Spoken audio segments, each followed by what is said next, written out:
Homer Phone Reports, c'est la réparation de votre téléphone, le remplacement de vos batteries et l'achat de tous vos accessoires indispensables. 38 rue du Docteur Mougeot à Saint-Dizier.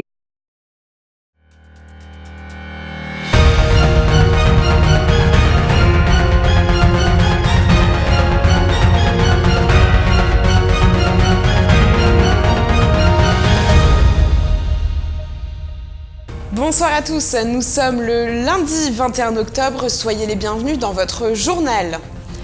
Et ce soir, nous reviendrons tout d'abord sur le meeting de natation de Saint-Dizier qui s'est clôturé hier soir.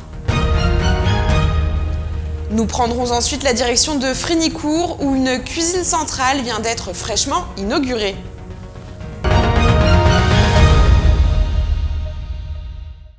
Je vous le disais en titre, le 28e meeting international de natation se tenait ce week-end au centre nautique Bragard. Retour en images sur cette compétition avec un sujet signé Nicolas Fontaine et Julien Carré.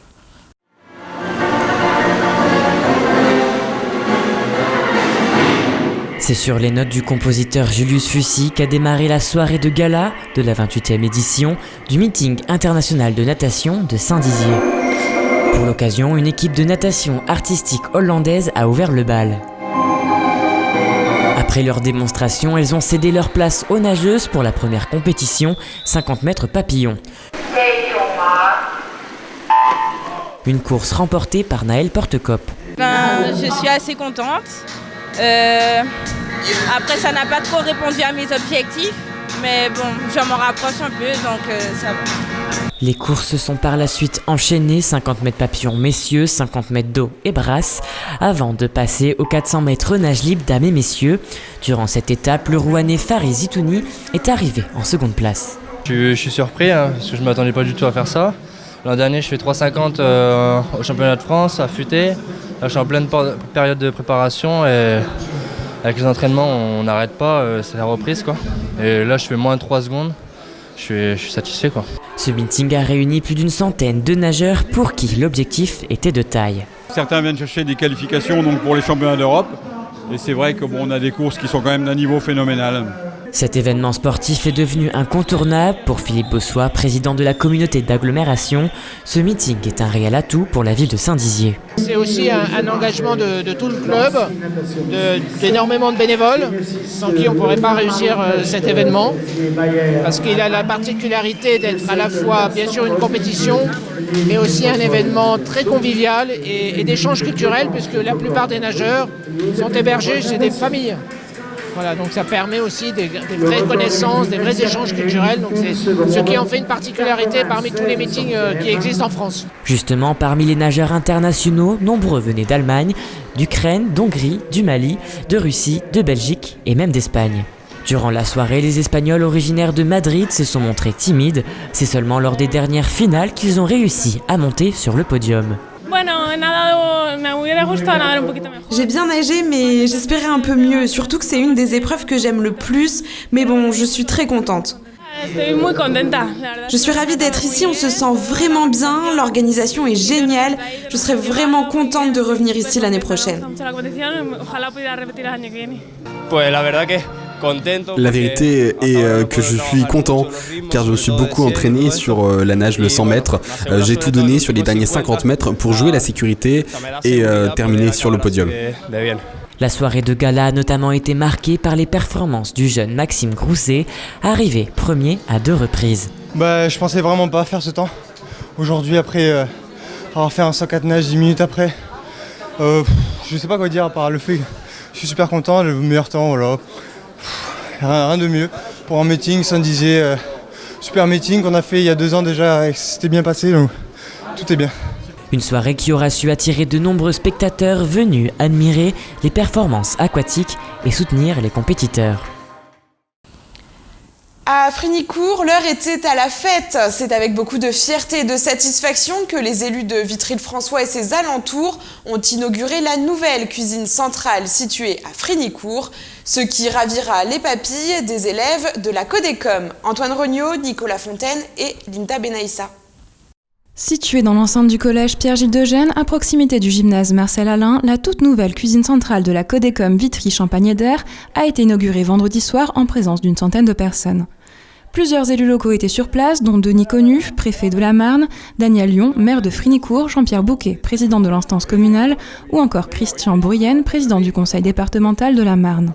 Ce que je veux dire, c'est que nous sommes très heureux d'avoir accompagné ce projet à une belle hauteur, 1 million d'euros sur le coût total de l'équipement. Mais c'est un équipement construit en bonne intelligence. Voilà. Nous aurions été dans le ridicule de construire une cantine pour notre collège de Frinicourt, puisque c'est le département qui en a la responsabilité, et puis une autre restauration à côté. Donc vraiment, c'est un projet de bon sens, et c'est pour cela que nous avons souhaité y participer de manière assez importante. C'est novateur. Et c'est très bien parce qu'on l'a dit, c'est une douzaine d'emplois qui sont préservés sur le territoire. Et l'emploi, c'est la vie d'un territoire, c'est ce qui fait son avenir. Ce bâtiment représente le plus gros investissement de la mandature actuelle avec un coût total de 5 275 000 €. Le confort des agents qui travaillent dans ces locaux a été au cœur des réflexions. Ils pourront notamment disposer d'équipements perfectionnés avec 800 000 € d'investissement pour les ustensiles de cuisine, piano friteuse économique en huile ou encore four à convection. Ce qu'on voit, c'est qu'en fait, le produit final, il est formidable. Et on pense à la santé des agents parce qu'ils vont tous travailler sur des postes sécurisés et climatisés. En fait, toutes les normes existantes actuellement en matière de sécurité alimentaire sont respectées. Et j'ajoute que ce bâtiment, qui est construit en béton, est un bâtiment basse consommation. C'est un bâtiment haute qualité environnementale. Il est relié à la chaufferie biomasse de la SEM Vitry Énergie et donc c'est 0 émission de gaz à effet de serre.